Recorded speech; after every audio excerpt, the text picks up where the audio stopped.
दोस्तों स्टडी 91 के YouTube channel में आप सभी का बहुत बहुत स्वागत है। दोस्तों बहुत खुशी मिल रही है कि आज हमारा 9वां दिन आ गया और मैंने आपसे प्रॉमिस भी किया था कि एक भी दिन क्लास बंक नहीं होगी और हम लोग विस्तार से यहाँ पर चर्चा करेंगे। दोस्तों हम लोग चर्चा करें उत्तर वैदिक काल के बारे में। उम्मीद करता हूँ इसके पहले वाला वीडियो भी आपने देखा होगा और आज हमारा उत्तर वैदिक काल का समापन है, यानी आज के बाद उत्तर वैदिक काल की बात समाप्त हो जाएगी और आगे हम फिर से नए टॉपिक पर आ जाएंगे। देखिए यहाँ पर हम बात करें तो डेली हम नए टॉपिक पर चर्चा करते हैं। हाँ, जो बहुत बड़ी टॉपिक है उस पर मैं 2 दिन क्लास लेता हूँ, ठीक है, लेकिन टॉपिक रोज चेंज होता है ताकि आपको और भी ज्यादा मजा आए और कहीं से कुछ छूटने ना पाए, ठीक है। उत्तर वैदिक काल में आज की क्लास में हम चर्चा करें दोस्तों उत्तर वैदिक काल के दौरान जो सामाजिक जीवन था वो कैसा था, जो आर्थिक जीवन था वो कैसा था, धार्मिक जीवन कैसा था, इसके बारे में दोस्तों हम लोग विचार विमर्श किया जाएगा और कुछ सवाल भी आपके स्क्रीन पर दिए गए हैं। और सबसे बड़ी बात कि मैंने आपसे जो कहा था कि 250 सवाल दोस्तों हमारे आज कवर हो रहे हैं, इसके पहले 240 हो चुका था, आज 270 सवाल दोस्तों हमारे तैयार हो जाएंगे। ऐसे ही करते करते कब 1000 हो जाएगा, कब 5000, कब 10,000 और कब 25,000 सवालों की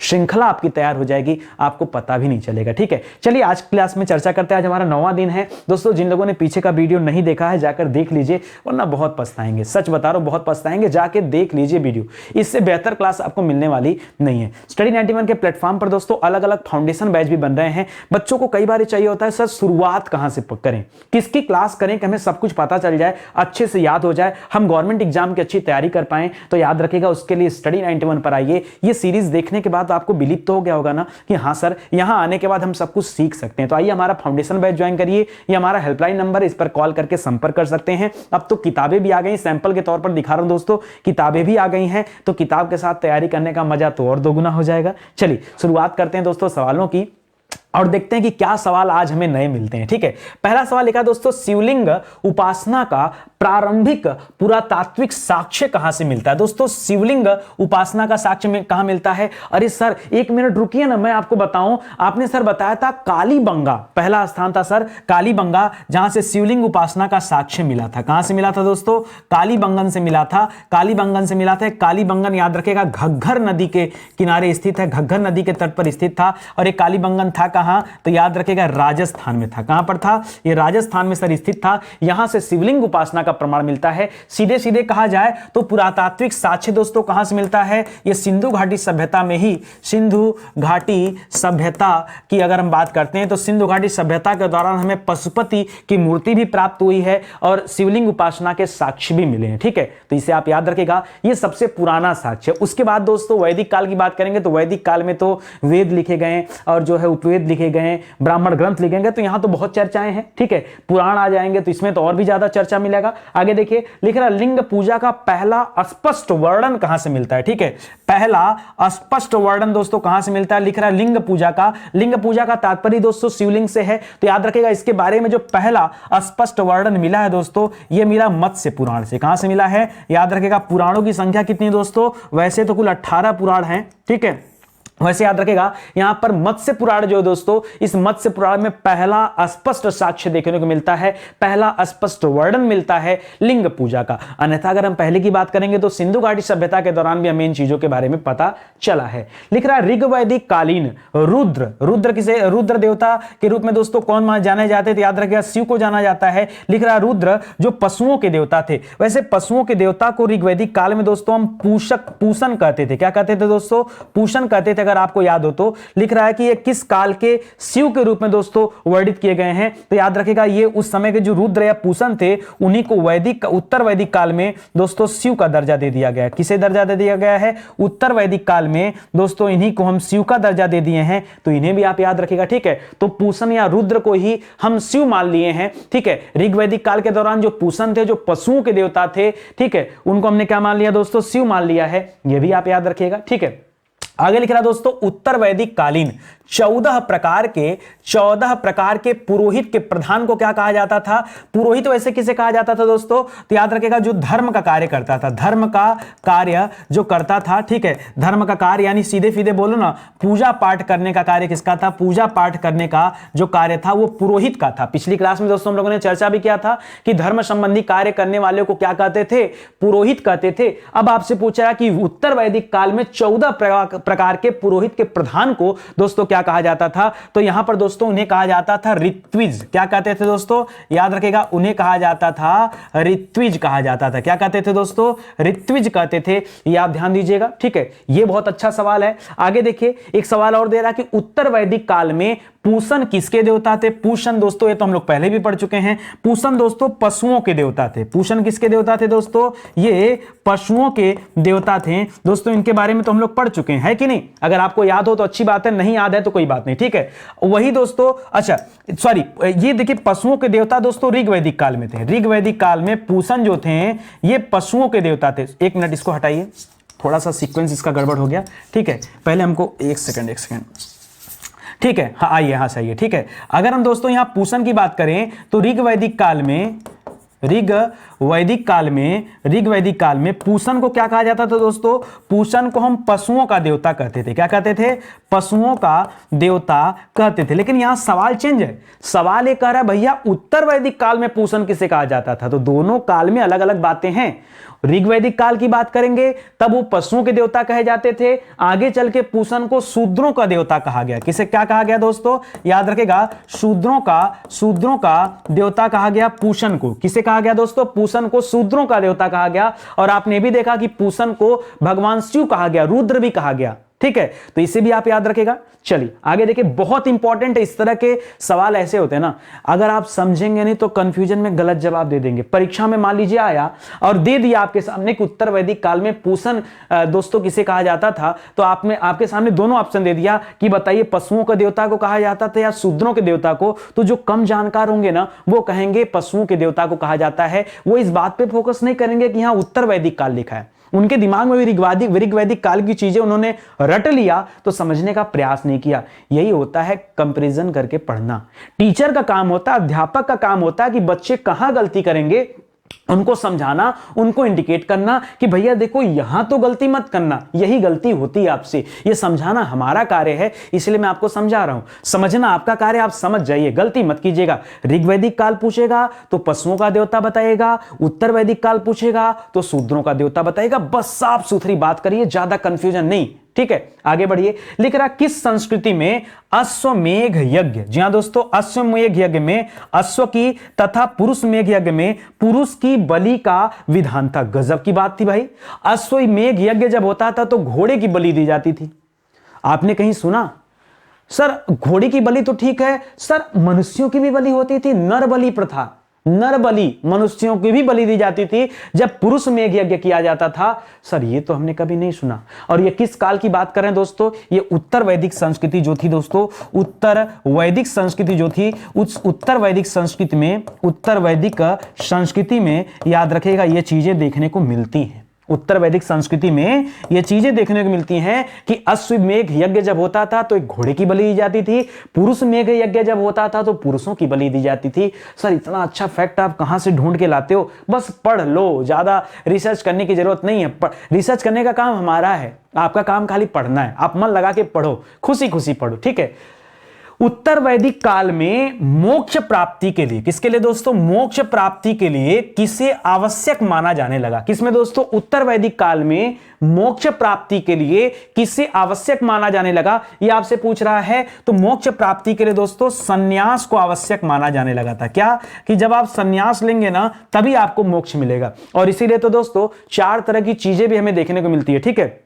जैसे हम वर्ण व्यवस्था में ब्राह्मण, क्षत्रिय, वैश्य, शूद्र की बात करते हैं, उसी तरह से आश्रम व्यवस्था के बारे में जब हम पढ़ते हैं तो इस आश्रम व्यवस्था में हम क्या क्या करते हैं? सबसे पहले शैशवावस्था है, बाल्यावस्था है, ठीक है, गृहस्थ अवस्था आएगा, ठीक है, उसके बाद क्या किशोरावस्था आएगा, फिर आपका संन्यास अवस्था आएगा। तो आपको संन्यास भी लेना होगा। जब आप संन्यास लेंगे तभी आपको जो है मोक्ष की प्राप्ति होगी। इस तरह की धारणा आ चुकी थी किस काल में दोस्तों? तो उत्तर वैदिक काल में इस तरह की धारणा बन चुकी थी। लिख रहा किस देवता को त्रयंबक, जी हां दोस्तों, त्रयंबक मतलब 3 बहनों या 3 माताओं वाला कहा गया। अब देखिए त्रयंबक के कई सारे मीनिंग होते हैं, ठीक है। देखिए यहां पर अगर हम त्रयंबक की बात करें तो देखिए त्रिधन अंबक,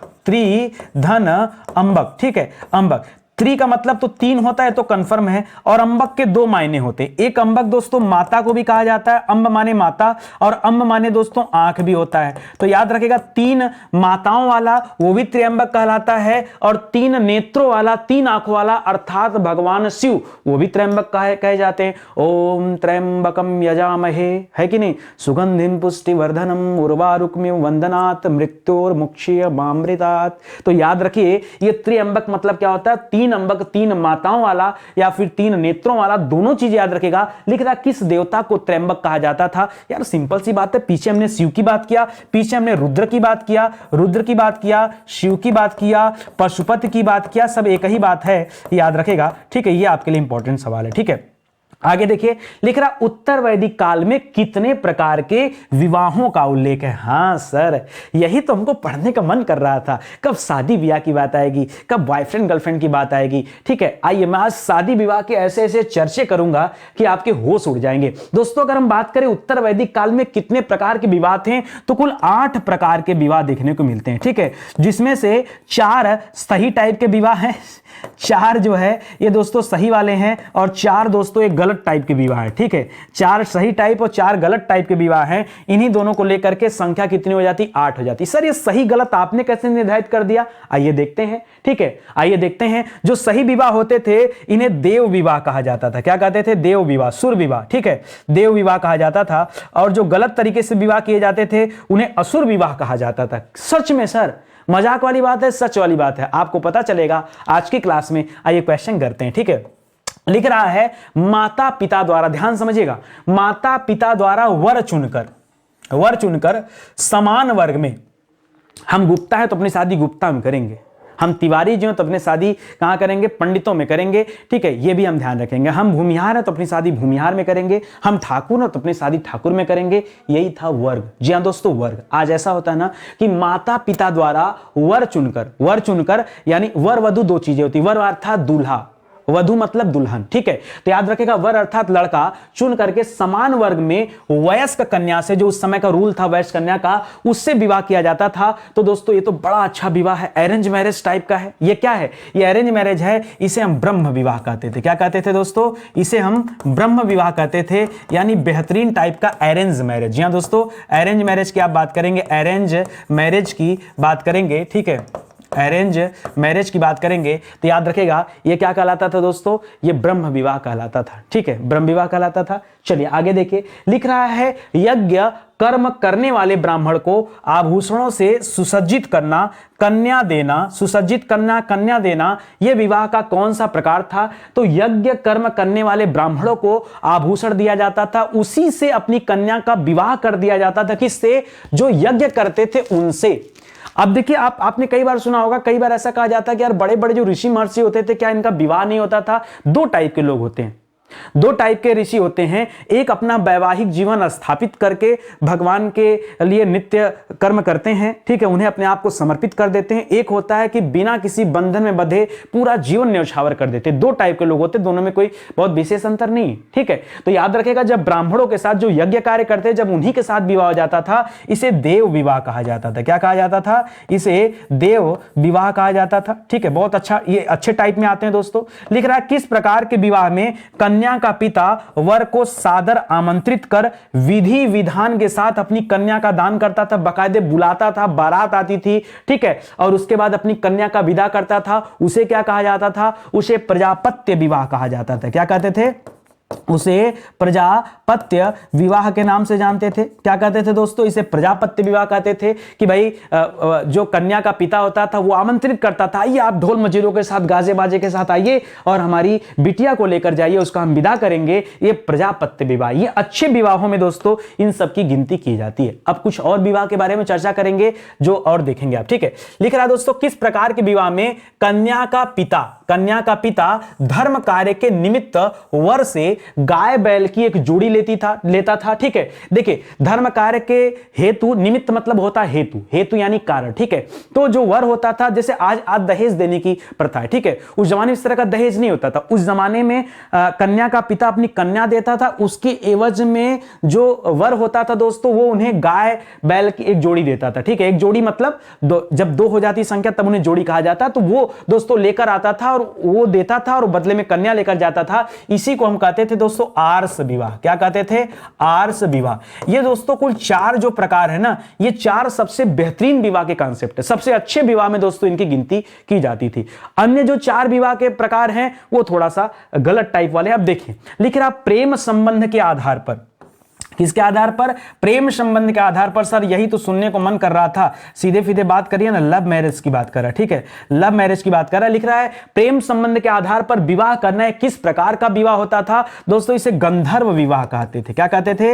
इसे गंधर्व विवाह के नाम से जाना जाता था। जो प्रेम विवाह होता था इसे गंधर्व विवाह कहा जाता था। कह रहा किस प्रकार के विवाह में पिता वर से धन लेकर अपनी कन्या का विक्रय करता था, पैसा ले लेता था। देखिए यहां पर एक जोड़ी गाय बैल लिया जाता था, धर्म कार्य के निमित्त लिया जाता था, उससे धर्म कार्य किया जाता था। तो ये आर्ष विवाह होता था। और जब पैसा लेके कन्या दे दिया तो पैसा लिया और देखिए वधू वाले पैसा नहीं देते थे, पैसा वर देता था। वर पैसा देता था, बदले में कन्या लेता था। एक तरह से परचेज और सेल वाला कॉन्सेप्ट होता था। इसे असुर विवाह कहते थे। क्या कहते थे?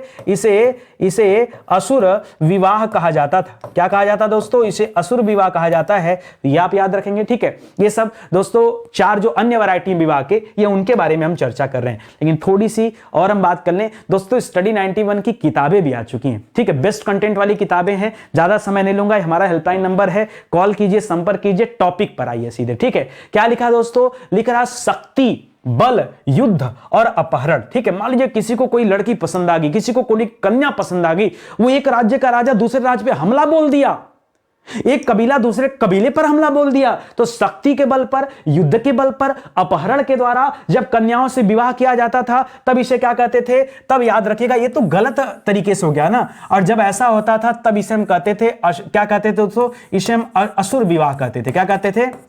इसे हम असुर विवाह के नाम से जानते थे। ठीक, सॉरी असुर नहीं, असुर तो दोस्तों सेल परचेज वाले में हो गया। देखिए एक मिनट, असुर मैंने कहां लिखा? सेल परचेज में असुर आता है, इसमें राक्षस आएगा। सही है, ठीक है, इसको राक्षस विवाह कहते हैं। इसको क्या कहते हैं दोस्तों? इसको असुर नहीं, इसको राक्षस विवाह कहते हैं। ठीक है, जब आप सेल परचेज करेंगे तब असुर विवाह आएगा। ठीक है, एक एक शब्द याद रखिए, छोटी छोटी चीजों से गलतियां हो जाती हैं और फिर सही नहीं होती चीजें। लिख रहा किस प्रकार के विवाह में पागल, रास्ते चलती हुई एवं सोती हुई कन्या को अपहरण करके विवाह दोस्तों कर लिया जाता था। ठीक है, रास्ते में रोक करके किसी की डोली जा रही उठा लाया, कोई कन्या जा रही भगा लाया। ठीक है, इसे क्या कहते थे? इसे पैशाच विवाह कहा जाता था। इसे क्या कहते थे दोस्तों? इसे पैशाच विवाह के नाम से जानते थे। तो इसे भी आप याद रखेगा। असुर विवाह में खास करके सेल परचेज होता था, राक्षस विवाह में बल का प्रदर्शन, शक्ति का प्रदर्शन किया जाता था, और रास्ते में से किसी को भगा ले जाना, यह क्या कहलाता था? उसे पैशाच विवाह कहलाता था। लिख रहा किस ग्रंथ में ब्रह्म विवाह, आर्ष विवाह, देव विवाह या प्रजापत्य विवाह को मान्यता दिया गया? ब्रह्म विवाह का तात्पर्य क्या था दोस्तों? ब्रह्म विवाह के बारे में हमने कहां पढ़ा? बढ़िया से क्या करता था दोस्तों? जो कन्या का पिता होता था वो आमंत्रित करता था, ठीक है, अपने वर्ग में विवाह होता था। आर्ष विवाह में दोस्तों, देव विवाह में याद रखेगा ऋषियों के साथ विवाह हो जाता था, यज्ञ करने वाले लोगों के साथ। आर्ष विवाह में दोस्तों एक जोड़ी गाय और बैल लेकर विवाह हो जाता था। प्रजापत्य विवाह में बुलाता था गाजे बाजे के साथ, तब विवाह होता था। दोस्तों किस ग्रंथ में इस तरह के विवाहों का उल्लेख है? तो दोस्तों कई सारी स्मृतियां आप पढ़ेंगे, जो स्मृतियां लिखी गई है ना, उन स्मृतियों में दोस्तों याद रखेगा इस तरह के विवाहों का वर्णन किया गया है। जो स्मृतियां लिखी गई हैं उन स्मृतियों में दोस्तों इस तरह के विवाहों का वर्णन किया गया है, ये आप ध्यान रखेंगे। ठीक है, चलिए आगे बढ़िए। लिख रहा किस उपनिषद में सर्वप्रथम चारों आश्रमों का उल्लेख किया गया? जो 4 आश्रम थे दोस्तों, ठीक है, जिसमें गृहस्थ आश्रम, वानप्रस्थ आश्रम और संन्यास आश्रम, इन सब की बात करते हैं दोस्तों। जो 4 आश्रम का उल्लेख किया गया, ये उल्लेख दोस्तों कहां पर किया गया? तो पहली बार दोस्तों इसका उल्लेख मिला है जाबालोपनिषद में। कहां पर मिला है दोस्तों? जाबालोपनिषद, ठीक है, या जाबालोपनिषद, ठीक है, याद रखेगा। यहां पर दोस्तों पहली बार ये वर्ण व्यवस्था की बात करेगा तो ब्राह्मण, क्षत्रिय, वैश्य, शूद्र, ये वर्ण व्यवस्था का उल्लेख कहां पर है दोस्तों? ये ऋग्वेद में है। कहां पर है? ये ऋग्वेद में है। ऋग्वेद के 10वें मंडल में है। 10वें मंडल के पुरुष सूक्त में दोस्तों दिया गया, जबकि चारों आश्रम के बारे में सबसे पहले जाबालोपनिषद में दिया गया, ठीक है। तो ये सारी बातें याद रखेगा। और विवाहों के बारे में दोस्तों, जो खास करके देव विवाह, प्रजापति विवाह, आर्ष विवाह, ब्रह्म विवाह होते थे, इसके बारे में स्मृतियों में बताया गया, ठीक है। लिख रहा वैदिक काल में किस संस्था में उपज का वितरण होता था जिनमें महिलाएं भी भाग लेती थी? किस संस्था में दोस्तों? तो याद रखेगा संस्था का नाम था दोस्तों विदत। क्या नाम था दोस्तों? विदत था। और पीछे भी दोस्तों हम लोगों ने विदत के बारे में पढ़ा है। विदत दोस्तों याद रखेगा धार्मिक कार्य करने वाली जो संस्था होती थी वो विदत कहलाती थी, जो सामाजिक धार्मिक कार्य करती थी। और ये क्या है? राशन का वितरण हो रहा, उपज का वितरण किया जा रहा है, तो ये विदत ही तो है, ठीक है। अच्छा दोस्तों, कितना जो भूमि कर होता था, जो भूकर होता था दोस्तों, वो कितना था? तो मैंने आपको पिछली क्लास में बताया था कि 1/6 हुआ करता था, ठीक है। भू राजस्व कितना था दोस्तों? 1/6 था। लिख रहा उत्तर वैदिक काल में पढ़ दिया है, कारसा पढ़ दिया है, पाद दिया है, वाह दिया है। इन सिक्कों का उल्लेख किसने किया दोस्तों? तो सबसे पहले इन सिक्कों के बारे में पाणिनि ने बताया। किसने बताया दोस्तों? पाणिनि ने दोस्तों उल्लेख किया है कि उत्तर वैदिक काल में जो सिक्के थे उनको क्या कहा जाता था? उन्हें पढ़ कहा जाता था या करसा पढ़ कहा जाता था। ये दोनों खास करके आप याद रखेगा, मोस्ट इंपॉर्टेंट परीक्षा में आता है कि उत्तर वैदिक काल में जो सिक्के थे उन्हें क्या कहा जाता था? उन्हें पढ़ या करसा पढ़ कहा जाता था। किसने उल्लेख किया है? तो बताएगा पाणिनि ने उल्लेख किया। पाणिनि के द्वारा अष्टाध्याय की रचना किया गया दोस्तों, उसमें सबसे पहले इसके बारे में बताया गया है, ठीक है। आगे बढ़िए। लिख रहा वैदिक काल में गव्य और गव्यति शब्द किसके लिए थे? क्या दिया दोस्तों? गव्य और गव्यति। जी हां दोस्तों, बताइए गव्य और गव्यति किसके लिए दिए गए हैं? तो याद रखिएगा ये शब्द दिए गए हैं दोस्तों चारागाह के लिए। किसके लिए दिया गया दोस्तों? ये चारागाह के लिए दोस्तों शब्द दिया गया है, गव्य और गव्यति। इसी तरह से गविष्टि शब्द किसके लिए दिया गया? गविष्टि, याद रखेगा। गविष्टि पूछे तो याद रखेगा गाय को खोजने के लिए, गाय को खोजने के लिए दोस्तों, खोजने के लिए किस शब्द का प्रयोग किया गया? तो गविष्टि शब्द का प्रयोग किया गया। और चारागाह के लिए गव्य और गव्यति शब्द का प्रयोग किया गया। अंतर है गविष्टि गव्यति। नहीं आपको बताऊंगा, नहीं याद दिलाऊंगा, फिर भूल जाओगे, कंफ्यूजन में गलत जवाब करके आ जाओगे। तो गलती नहीं करनी है दोस्तों, मेरी क्लास में गलती करना मना है। एकदम अच्छे से पढ़ लो, चीजों को समझते चलो। लिख रहा वैदिक काल में चारागाह का अधिकारी क्या कहलाता था? देखिए हमने पढ़ा कि चारागाह को क्या कहते थे दोस्तों? चारागाह को चाहे गव्य कह लेते थे, चाहे हम गव्यति कह लेते थे, गव्य एवं गव्यति के नाम से जानते थे, ठीक है। लेकिन जो इसका अधिकारी होता था, उस अधिकारी को दोस्तों हम क्या कहते थे? तो याद रखेगा उसे हम कहते थे दोस्तों वाज्रपति। क्या कहते थे दोस्तों? वाज्रपति कहते थे, ठीक है, वाज्रपति कहते थे। जो चारागाह का क्या होता था? अधिकारी। वाज्र नहीं होता दोस्तों, व्राजपति होता है, मात्रा चेंज हो गया, व्राजपति, व्रा, ठीक है, व्राजपति कहलाता था जो चारागाह का अधिकारी होता था, ठीक है। आगे देखिए, लिख रहा वैदिक काल में घास के मैदान को क्या कहा जाता है? देखिए थोड़ा सा एंटिक सवाल है जो आपको मिल रहा है। घास के मैदान के लिए दोस्तों एक शब्द का इस्तेमाल करते थे जिसे हम बोलते थे खिल्य। क्या कहते थे दोस्तों? खिल्य। घास के मैदान को क्या कहते थे? खिल्य। और चारागाह को क्या कहते थे? गव्य या गव्यति। गाय को खोजने के लिए गविष्टि, ठीक है। और चारागाह का जो अधिकारी होता था उसके लिए व्राजपति। ये सब याद रखेगा, ये सब नए सवाल हैं, ऐसे सवाल जो आपको जनरली किताबों में नहीं मिलेगा, तो अच्छे सवाल हैं, इनको ध्यान रखिए। लिख रहा वैदिक काल में जूते हुए खेत क्या कहलाते थे? देखिए जूते हुए खेत का साक्ष्य हमने पढ़ा कहां मिला है? सिंधु घाटी सभ्यता में कालीबंगा से मिला है। जी हां दोस्तों, अगर हम इसके साक्ष्य की बात करें, तो इसके साक्ष्य सबसे पहले सिंधु घाटी सभ्यता में देखने को मिलते हैं, सिंधु सभ्यता में देखने को मिलते हैं। और सिंधु सभ्यता में याद रखेगा कालीबंगन जो स्थान था जो कि राजस्थान में स्थित है, घग्गर नदी के तट पर, वहां से दोस्तों जूते हुए खेत के प्रमाण मिले। हमसे पूछ रहा है कि वैदिक काल में जूते हुए खेत को क्या कहा जाता था? तब जूते हुए खेत को दोस्तों उर्वरा कहते थे। क्या कहते थे? उर्वरा। और आज भी हम कहते हैं कि खेतों की उर्वरा शक्ति मजबूत है। यानी देखिए खेतों में उर्वरा शक्ति मजबूत जब होती है तो उसमें बिना उर्वरक का प्रयोग किए, बिना खाद का प्रयोग किए अच्छी फसल आप उगा सकते हो। ये मिट्टी की क्वालिटी होती है। उस जमाने में वैदिक काल में इसी जुते हुए खेत को हम उर्वरा के नाम से जानते थे और आज भी इन शब्दों का इस्तेमाल किया जाता है, उर्वरा।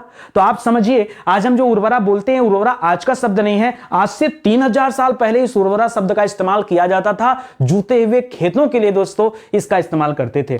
लिख रहा वैदिक काल में अनाज नापने के बर्तन को क्या कहा जाता था, जहां से अनाज को नापने का काम करता था, ठीक है, मतलब उसका वजन से संबंधित ये सवाल है दोस्तों, उसको नापने का कार्य किया जाता था, उसे क्या कहते थे, उसे कहते थे दोस्तों उर्दर। क्या कहते थे, उसे उर्दर कहा जाता था, अनाज नापने का बर्तन। दोस्तों अब तो अनाज किलो के भाव मिलता है, वरना अगर कुछ समय पहले देखेंगे तो ऐसे छोटे छोटे दोस्तों बर्तन हुआ करते थे, उसी से माप करके दोस्तों अनाज दिया जाता था। तब ये बटखरे वगैरह बाट वगैरह नहीं हुआ करते थे, वो तो ग्राम किलोग्राम क्विंटल अब बन गए हैं दोस्तों। तो अब बाट आ गए, तब बाट नहीं होता था। तो बर्तन की साइज ही दोस्तों मापा जाता था। उस बर्तन को क्या कहा जाता था, जिसे अनाज को मापा जाता था, नापा जाता था, उसे हम उर्दर के नाम से जानते थे। और उर्वर किसे कहते थे, जुते हुए खेत को उर्वर कहते थे। यह भी कॉन्सेप्ट आपका क्लियर होना चाहिए। लिख रहा वैदिक काल में सूदखोर को क्या कहते थे। सूदखोर का तात्पर्य क्या दोस्तों, जो ब्याज पर धन जो देता था दोस्तों, ठीक है, जो साहूकार होता था, उन सूदखोरों को दोस्तों क्या कहते थे, उन्हें हम कहते थे बेफनाट। बड़ा इंग्लिश टाइप का नाम है दोस्तों, लेकिन आप याद रखेगा, इन्हें कहा जाता था बेफनाट। क्या कहते थे, बेफनाट। सूदखोरों को क्या कहते थे, बेफनाट कहते थे। जी हां सर, तो बड़ा एंटी टाइप का नाम दिख रहा है, लेकिन क्या करें, वैदिक काल में दोस्तों सूदखोरों को क्या कहलाते थे, बेफनाट कहलाते थे। ये आप ध्यान रखेंगे। यह भी सवाल आपके लिए मजेदार सवाल है, जबरदस्त अच्छा सवाल। चलिए आगे बढ़ते हैं। लिख रहा वैदिक काल में नाटक के पात्र को क्या कहते थे। जो नाटक होता था दोस्तों, उस नाटक में जो पात्र जो रोल करता था दोस्तों, याद रखेगा, जो रोल करता था, वहां पर रोल प्ले करता था, उस रोल प्ले करने वाले पात्र को दोस्तों क्या कहा जाता था वैदिक काल में। तो याद रखेगा, ये बड़ा अच्छा शब्द यहां पर है, सौलुस। क्या कहते थे दोस्तों, सौलुस। देखिए यहां पर मैंने केवल ऐसे ही सवालों को रखने का प्रयास किया है जिससे आपको यह पता चले कि सवाल नए हैं। और घिसे पिटे सवालों को पढ़ाने में कोई मजा नहीं, जब तक नए सवालों के साथ चर्चा परिचर्चा न हो, घिसे पिटे सवालों में कोई मजा नहीं है। तो इन्हें सौलुस कहा जाता था दोस्तों, याद रखेंगे। लिख रहा ऋग्वेद में शिव के लिए किसका उल्लेख किया गया। ऋग्वेद में दोस्तों शिव के, देखिए ऋग्वेद में दे रहा है, और ऋग्वेद में दोस्तों शिव के लिए किसका उल्लेख किया गया दोस्तों, यह आपसे पूछ रहा है। तो मैंने अभी पीछे बताया दोस्तों, रुद्र का उल्लेख किया गया ना, रुद्र का। रुद्र को दोस्तों शूद्रों का देवता भी कहा गया। रुद्र को क्या कहा गया दोस्तों, शूद्रों का देवता भी माना गया। रुद्र को शूद्रों का देवता भी माना गया। और इसके अलावा दोस्तों मैंने पढ़ा शिव के लिए दोस्तों मतलब सबसे बड़ा साक्ष्य क्या है दोस्तों, तो मत्स्य पुराण है।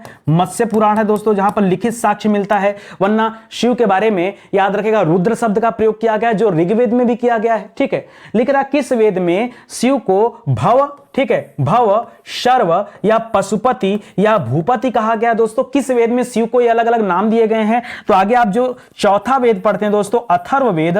अथर्ववेद, इस अथर्ववेद में दोस्तों जादू टोने भी बताए गए हैं, किसी को वशीकरण करने का जो माध्यम होता है वो भी बताया गया है। और इसी में भगवान शिव को भव कहा गया, शर्व कहा गया, भूपति कहा गया, पशुपति कहा गया। तो ये भी नाम इस्तेमाल किया गया दोस्तों, अथर्ववेद में किया गया। अथर्ववेद चौथा वेद है और सबसे नया वेद है। पूछे दोस्तों कभी आपसे कि सबसे नया वेद कौन सा है, तो नया वेद कौन सा दोस्तों, याद रखेगा, नया वेद अथर्ववेद है। सबसे पुराना वेद कौन सा है, तो ऋग्वेद को बताएगा। ऋग्वेद सबसे पुराना है और सबसे नए में कौन है, अथर्ववेद है। इसे आप ध्यान रखेंगे, ठीक है। तो मुझे लगता है दोस्तों इतना सवाल सफिशिएंट है आज की क्लास के लिए। तो कब क्लास समाप्त हो गया फिर से नहीं पता चला। अच्छा लगता है जब इस तरह से क्लास हो कि आपको समय का पता ना चले, इसका मतलब है क्वालिटी कंटेंट अच्छा है। ये दोस्तों ऐसे विषय जो पूरी तरह से यूट्यूब पर पढ़ा दिए गए हैं, ये उन्हीं के हैंड रिटन नोट्स हैं। आप चाहें तो इसे हमारे वेबसाइट या एप्लीकेशन से परचेज कर सकते हैं। बाकी किताब खरीदेंगे तो दोस्तों ये भी हमारे वेबसाइट पर अवेलेबल है, एप्लीकेशन पर भी अवेलेबल है। किताब परचेज करेंगे 4-5 दिनों में किताब आपके घर पहुंच जाएगी। बेहतरीन क्वालिटी कंटेंट दोस्तों, आप किताब एक बार लेके देखिए, ठीक है। कैश ऑन डिलीवरी चाहिए तो अमेजन है, फ्लिपकार्ट है, मीशो है, तमाम ऐसी साइट हैं जहां से जाकर आप कैश ऑन डिलीवरी का ऑर्डर कर सकते हैं। तो वहां पर दोस्तों जब किताब आपके पास पहुंच जाएगी तब आप भुगतान करिएगा, कोई जोर जबरदस्ती नहीं है। देखिए कोई चीटिंग वाला काम थोड़े, कंटेंट दिया जा रहा है, या फिर आप दुकानों से भी किताब परचेज कर सकते हैं, ठीक है। तो चलिए आज का सेशन ही समाप्त होता है। एक निवेदन आप सभी से, अगर वीडियो को सब लाइक नहीं किया तो लाइक कर लीजिए, कमेंट जरूर करिए, मुझे आपका कमेंट ही चाहिए, इससे ज़्यादा कुछ नहीं चाहिए, ठीक है। और प्लीज़ आप वीडियो को शेयर भी करिए ताकि लोगों को पता चले। चैनल को अगर आपने नहीं सब्सक्राइब किया तो एक बार सब्सक्राइब कर लीजिए, क्योंकि तभी आपके पास नोटिफिकेशन जाएगा और आप समझ पाएंगे कि कब कौन सी क्लास दी जाती है, अन्यथा आपको पता भी नहीं चलेगा, ठीक है। चलिए मिलते हैं दोस्तों अगले लेक्चर में, तब तक के लिए धन्यवाद। जय हिंद, जय Bharat, thank you so much.